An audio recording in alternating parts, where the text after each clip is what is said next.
Welcome back. Segment tonight, All This Week Talk Radio and the cable opinion programs have been looking at the Obama administration versus Rush Limbaugh brouhaha. That is a word, brouhaha. As you may know, the administration is trying to paint Mr. Limbaugh as the real power within the Republican Party. That has led to massive fear and loathing, as Hunter Thompson once wrote. Joining us now from Washington, Fox News analyst and radio talk show star Laura Ingraham. You know, I got out just in time. I just wrote my newspaper column, and that's my lead sentence. I got out just in time because of the massive publicity for Mr. Limbaugh, who I competed with on the radio. It's got to help his ratings. It's got to, very good for him. You're not a head-to-head competitor with him. No, but you are no. You know, and you are in the industry. So how do you see this whole thing? Well, what I see, Bill, is that the stock market has dropped 3,000 points, basically, since Election Day. And we're talking about a radio talk show host, albeit the most popular, the most influential, without a doubt, Rush Limbaugh, and the White House. I mean, this is so typical of the old war room tactics of the Clinton administration. And guess what? We learned that in the new administration of hope and change, the same old characters from the Clinton war room, we have Begala, we have Carville, and now the new added element, Rahm Emanuel, all consulting with each other to figure out ways to keep Rush Limbaugh at the center of a controversy, so we don't focus on the fact that our parents and our families are seeing their lifetime of wealth eviscerated by these policies that are being advocated.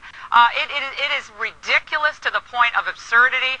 I'm not falling for it. Rush Limbaugh is laughing about it, and by the way, benefiting from this controversy, yes, as is all of talk radio. Right. And I think it's a massively stupid thing on the part of the White House to do. They might get some short-term, blip from this, but in the long term, it's bad. Did you read my column? You couldn't possibly have read it because I didn't send it out until about an hour ago. No. But what you just said is what I wrote.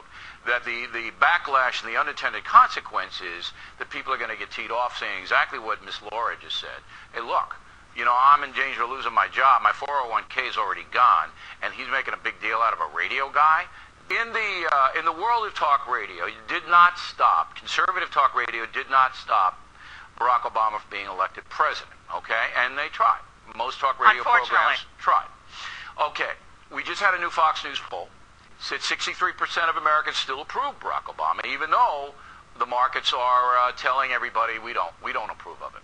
So I'm wondering whether you think that talk radio is going now to. There's no doubt that more people are listening because of this controversy, which again I don't think was smart of the Obama administration. But are you going to have more of the impact, or is he so strong with the folks that it won't have an impact? Well, first of all, these are just daily tracking polls, Bill. They don't really matter. I mean, they don't make policy because of these daily tracking polls. No, the Fox News wasn't a tracking poll. It came out today. I'm joking. I'm just joking because of Obama, what he said about the market. Look, we have a situation where Republicans are still not connecting what's happening with the financial markets, which are a forward-looking barometer on the current policies being advocated, right? So Republicans haven't really made the connection. Talk radio is making the connection on a daily basis, and I don't want to speak for other hosts, but I certainly, day after day, have been reminding people to watch what's happening in their 401ks. For people who don't hear you on your radio, what is your main theme, your main point you're trying to get across?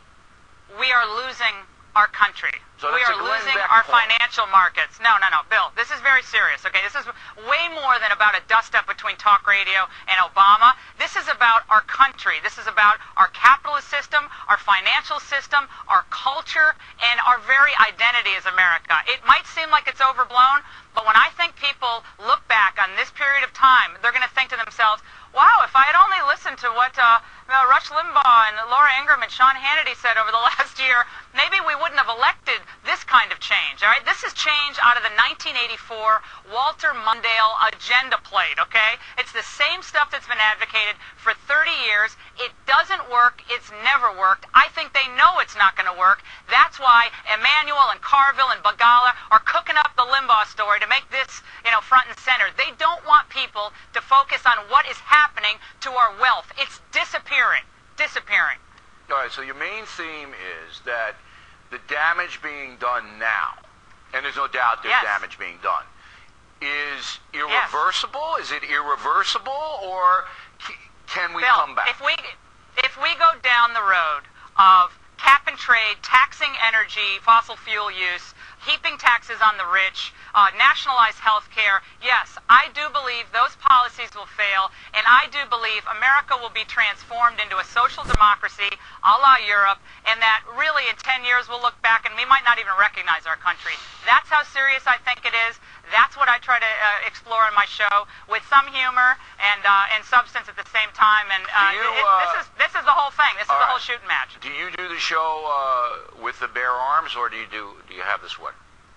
Well, I do push-ups in between segments, but sometimes I do the overhand military. We got to do what we can. At my age, I have to try to keep fit. So all right, Laura, you're looking good out there, and we always appreciate you coming on a program.